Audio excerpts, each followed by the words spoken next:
Multiple sources tell Fox News that President Trump today called his embattled personal attorney, Michael Cohen. No word on what they talked about in that conversation, but a phone call from the president to Cohen becomes more problematic with the revelation today that Cohen is the focus of a criminal grand jury investigation. In documents filed for a court hearing in New York today, prosecutors revealed that the president's longtime personal attorney, Michael Cohen, is being investigated for criminal conduct that largely centers on his personal business dealings. Cohen's attorneys are seeking a temporary restraining order, barring prosecutors from using any of the materials seized in a Monday morning raid until they have been vetted for privileged communications. The government says they initiated a search because Cohen was not cooperating and there was a risk records could be deleted.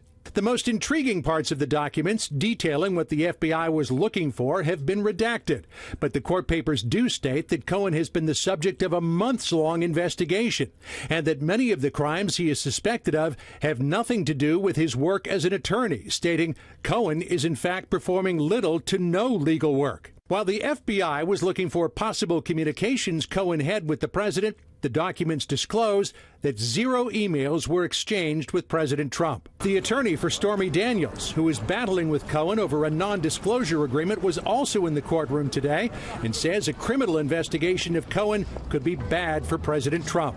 Clearly, Michael Cohen was his longtime attorney and effectively probably knows where all the bodies are buried, as they say. And I think that in the event that Michael Cohen is ultimately charged, that could pose significant and very, very serious problems for the President of the United States. As the president was watching events surrounding Cohen unfold, he was actively lashing out at former FBI Director James Comey. In a book coming out next week, Comey uses harsh language to describe Mr. Trump, writing, "This president is unethical and untethered to truth and institutional values."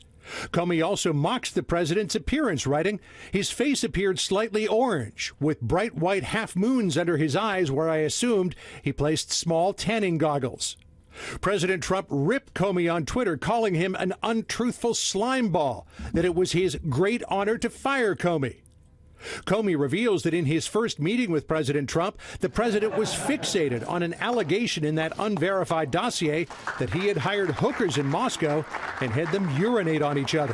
He says he may want me to investigate it to prove that it didn't happen, and then he says something that distracted me, because he said, if there's even a 1% chance my wife thinks that's true, that's terrible. The press secretary had a particularly scorching assessment of Comey today. The American people see right through the blatant lies of a self-admitted leaker.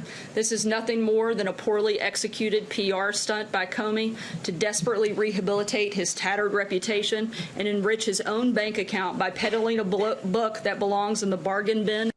And President Trump today issued the third pardon of his presidency. This time it was Scooter Libby, former Vice President Dick Cheney's chief of staff, who was convicted of lying to the FBI in 2007 as part of the CIA leak investigation.